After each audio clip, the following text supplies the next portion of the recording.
Welcome to a new edition of the Neon Jazz interview series with prolific New York City composer and keyboardist Pete Calandra.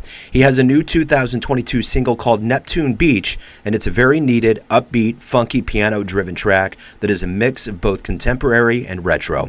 During his long life in music, he has been immersed in the New York City jazz scene for most of his life. He's scored over 100 films and written over 2,500 compositions for television, films, and his own albums. He's composed music for every major television network and had a long career on Broadway. His story is one you should hear. Enjoy. Hey, thanks for taking a minute out for Neon Jazz. I appreciate it. My pleasure. So, Neptune Beach is a project that's kind of, it's tagged as upbeat and funky, and it's coming out during a time where we could probably use that kind of vibe because of everything we're going through with COVID, just the way the world's been since March of 2020. So, with that as the context, what does this album mean for you to have come out during this particular time? I've had a really long and varied career as a musician and a composer. I've worked in a lot of genres. I played on Broadway for 30 years. I did jazz gigs in New York City. I've written lots of film and television music. But as far as releasing my own music, about 10 years ago, I started putting out like kind of new age and ambient albums because that's sort of what I was feeling at that time. And, it's funny that you picked up on the vibe of the music. Over the past 2 years, it's been really kind of depressing in a lot of ways, and it's difficult to keep your spirits up. It's just so much like, I don't know what the right word is, but divisiveness over this issue, and it keeps lingering on. And I've personally known people that have passed away from COVID. One of my family members, parents of two of my students. I'm also a college professor. And so, with all that as the backdrop, I've always had this thing in the back of my mind. I was in a group called Straight Up one summer when I was in college. It was a summer job. And we played music very similar to this. And it was a great 12 weeks. We played, 11 times a week. Typically, we had a 5-afternoon-a-week gig on the boardwalk out in West Hampton Beach in New York. And then we played in clubs 6 nights a week. And the band was really good. It was a lot of fun to play this kind of music. And I've always had in the back of my mind that I would like to start producing this kind of music again. That one day I just woke up last fall and I said, this is the time to do it now. Put out stuff that's upbeat, that's fun. I've got another track coming out in the middle of February that's even a little bit different style, but in the same ballpark, but it's even more upbeat, positive, feel good. But still, I feel like the music has some sophistication to it. It's not confectionery, but that's sort of the backdrop for everything right there. So with that in mind, what are you hoping the listener gets from this, that buys or downloads this album? What do you ultimately want them to get from this project?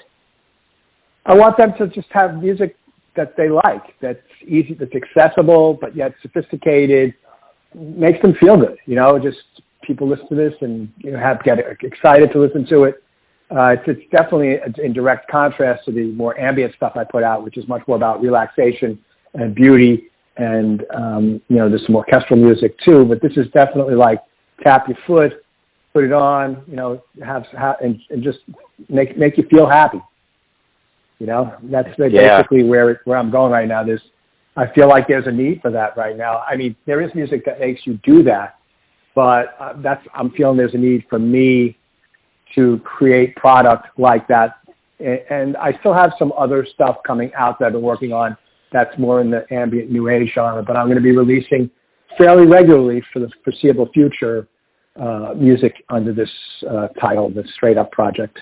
So was it always a foregone conclusion that you were going to become a musician and a composer and get into the arts, or did you have other dreams? Well, when I was younger, yes, I've been playing music since I was a young child, 6, 7, I started playing the piano, and I played, all throughout my teenage years, and I went to music school. I did have other interests when I was growing up. I was really into sports. I played a lot of basketball, organized and unorganized, just friends playing like a lot, like ridiculous amounts of basketball, especially in the summer months when we weren't in school instead of going out. at night, we'd be in the gym playing. So I did have that interest, but I decided when I was in high school at some point that I really loved music and I wanted to pursue it professionally. And, I wanted to be a professional musician in New York City. I used to scour the backs of albums and see who was playing on albums, that like Nicky Hopkins, that kind of a thing. I wanted to go into the city and do studio work. I wanted to play in shows. I wanted to play jazz gigs. I, went into the Village Vanguard when I was still in 11th grade. We used to go in and hear Thad Jones and Mel Lewis big band, and got really into thinking about jazz as well.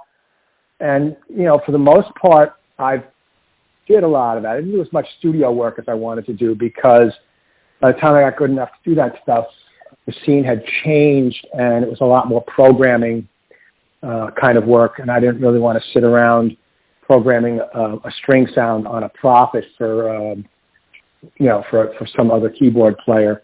But I did do a lot of playing in theatrical pits. I did a lot of playing in clubs. I played with somebody named Larry Rivers, who was a very famous American painter, artist, and he also played tenor saxophone.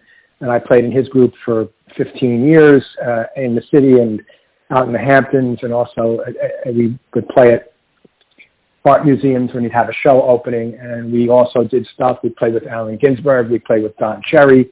We did all sorts of wild gigs with that, and that was a lot of fun. And, I've done other gigs with fairly well-known people. Like I was in Aretha Franklin's band for 4 days, which was kind of a lot of fun. And I was in the Radio City Music Hall Orchestra. I played at Carnegie Hall with the New York Pops, with Dee Dee Bridgewater and Wayne Brady. And so I've always wanted to be that. And then I always at some point wanted to write music for films and television. And I have been very fortunate that since the late 90s, that's been sort of my main focus. So I've been really fortunate. I've sort of been in the right spot at the right time and made the most of my opportunities. What have you liked the best about this journey? I mean, you've produced so many pieces of music and been involved with so many things. What have you liked the most about this process? What do you enjoy the most? The people I've met along the way. From somebody who started playing with high school friends in bar bands on Long Island when he was a teenager. He played in my first bar when I was 15. I've met and worked with so many amazingly talented musicians in New York City. It's been that, and characters, people that have become lifelong friends, colleagues. I've learned so much from some of these incredible musicians about music, about performing music, and sitting in a pit for 30 years. I learned a lot about orchestration and what orchestral instruments sound like, how they're played, what they're good at doing, just being exposed to that and asking questions, and just the people that I've met, the friendships I've made. That's really the most important. That's been the most enjoyable thing to me. And then the second most enjoyable thing to me is that it's been a long arc, and that arc has swept through a lot of different styles of playing, and also a lot of different professional work. There was playing on Broadway, there was playing jazz gigs, there was accompanying singers in clubs, there was doing some touring, then there was writing music for films and television. And, so it's been this long progression where it's always been moving forward. I always sort of looked at where I was and thought, what can I be doing in the next 5 years to move forward? And when I'd gone sort of as far as I could go as being a professional pianist in New York City, I, sort of took a lot of the technology skills I learned and started fumbling my way around in the television world, which led to some films and more films, and writing theme songs for big sporting events like the FIFA World Cup on Fox Sports and stuff like that. So, it's been the people first and the journey where it's been a long progression. And it's not over. I still have a lot of energy and still feel like producing for the foreseeable future. the other part of this is it's about longevity. I think with someone like you that's been around for so long and has done so much, what's been your key to longevity? Yeah, so that's a good point. That's a good question, and it's interesting because it's something I was talking about with somebody yesterday. I think that the key for me for longevity, there's a couple of things that I would say. There's not one thing.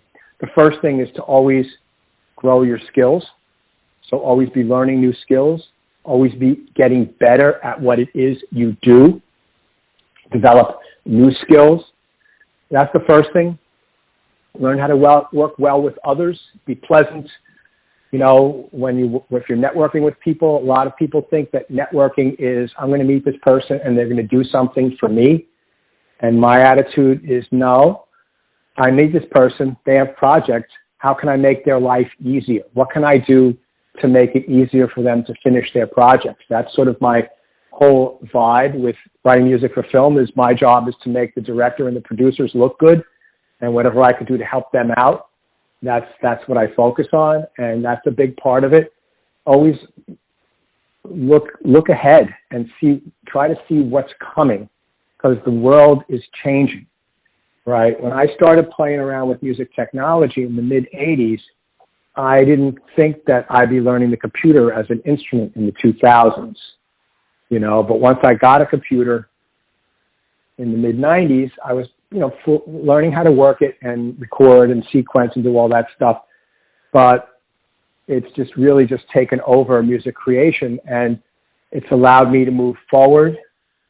Whereas during the pandemic, a lot of my friends weren't working. But because I had sort of learned had all these skills, I was pretty much working on projects, either whether they were my own projects or getting films to score for ESPN and NBC Peacock and all this stuff.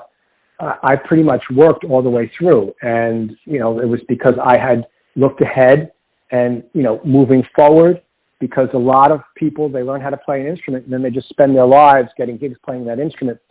And I didn't feel like that would be so fulfilling for me. And so I just was always kind of looking like, what am I going to be doing 5 years from now? And how can I, on a daily basis, take small steps that add together and lead me to that point? Yeah, that's sort of what I would say about longevity. Just keep growing at your skills and learn how to work well with others, learn what real networking is, and always look down the road and see, what's coming up next, what trends are there, and how you can fit in and get involved with those, the ones that will work with your talents. So let's say you have a dream tonight and you run into your younger self around the time that you were becoming a professional, maybe in your early 20s, and you could give your younger self one piece of advice based on what you've learned throughout all these years. What would you tell that younger version? Have more fun. Nice.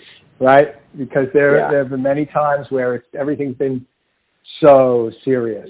Do the work, do everything, be professional, but learn to have fun, because it took me a long time to learn how to really have fun doing what I'm doing, and that's still a big priority of mine. I'm so some of the Broadway shows I played, which was like Phantom of the Opera, Les Miserables, and Miss Saigon, it's all heavy subject matter, and it was really hard to have fun, and that sort of moved over into my personal life, and, have more fun and have more joy, because what you're doing is not something that everybody that wants to be a musician can actually have the opportunity to do. So you should learn how to enjoy it, be present in the moment, and that's it. Have more fun. So staying on that track of fun, how do you see 2022 opening up? I mean, we're obviously on the back end of this thing. Hopefully things start popping. Are you seeing some spokes of daylight in your itinerary as we move forward? Well, I would say that last summer things were started going really well. There was, in June, July, and August, I was still wearing a mask if I was going into someplace, but where I lived, there was very few infections, very low infection rate, and there was a lot of activities. I still we're being careful, but there was a lot of outdoor concerts. I played some outdoor gigs, and that was a lot of fun. And I'm hoping that, once the weather warms up in the Northeast, that will come back again. And I'm hoping that we are on the back end of this. It's been 2 years, and it's been, it kind of wears on you after a while. But fortunately, I've been able to work, which has kept me through everything. So I would say that my life is not really going to change that much, because I'm not really like one for playing in clubs. I will be booking a bunch of outdoor gigs this summer, and I'll be doing that like I did last year. And most of my work is in my studio. That hasn't really changed. So I do think that, like I said, last summer, things were looking up, and then, once the fall hit and people started going inside and school came back into session, things started picking up again, and then we've got this Omicron now. But I just feel like if it's like last summer was, and except better than that, then that's a good move forward. And so that's sort of how I'm seeing myself produce several more singles for the Straight Up project. I've got solo piano releases all up and ready through the end of the summer, releasing every 2 weeks under my name, Peter Calandra. And I've got that all set up. They're all loaded into DistroKid. And, so I have that stuff all planned out. I'm working on a film right now for ESPN that I'm scoring. And I believe that once this is done, there's going to be a little break, and there'll be another project that'll take a couple of months. And then typically over the summer, there are no films for me to score. And then when the fall comes, there'll be more projects. So that's sort of how I see 2022 going along, which is really not much different for me than it was last year. So everyone has a perception or an idea of who they think you are, your family, your friends, your fans, but ultimately you live your life. You have a perception of you. Who do you think you are? Isn't that a tune by The Who? Yeah, it is. You're right. But you don't have to sing the answer. No, I won't. Trust me, you don't want to hear that. I don't know who I am, but I could tell you what my intent is. My intent is to make this world a better place than it was when I entered here, and to spread joy, peace, and beauty through music. That's basically what I want to do, make the world a better place for having been here, and leave something that touches people in any way that I can. And that's sort of my attitude for creating music is, how can I put something beautiful out into the world, or something that will make people feel good? And if that people are interested in that, that's great. If they're not, I'll just keep at it, because if you give up, that's not really, I don't know, you're always going to run into a little bit of a challenge every once in a while. And if you give up, a lot of people give up too early, too easily, and they don't have enough persistence. But I've been doing this long enough that I've had a lot of persistence, and for me, that seems to work. So that's what I would say is my intent, is to make this world a little bit better place for having been here, and to leave something that brings joy and beauty to the world. Beautiful. Peter, thank you for opening up, taking a minute out. Good luck with the album and the return to regular life as this year moves on. I appreciate it. Thank you for having me on, and thanks for playing my music. I really appreciate it, and you have a great day, sir. Thanks for listening and tuning in to another Neon Jazz interview, where we give you a bit of insight into the finest voices and composers and players in New York, Kansas City, and spots all over the world, giving fans all that jazz. And thanks to Pete for his time, music, and wisdom. If you want to hear more interviews, go to Famous Interviews with Joe Domino in the iTunes Store. Visit neonjazz at youtube.com, and for everything Neon Jazz all the time, go to the neonjazz.blogspot.com. Until next time, enjoy the jazz, my friends.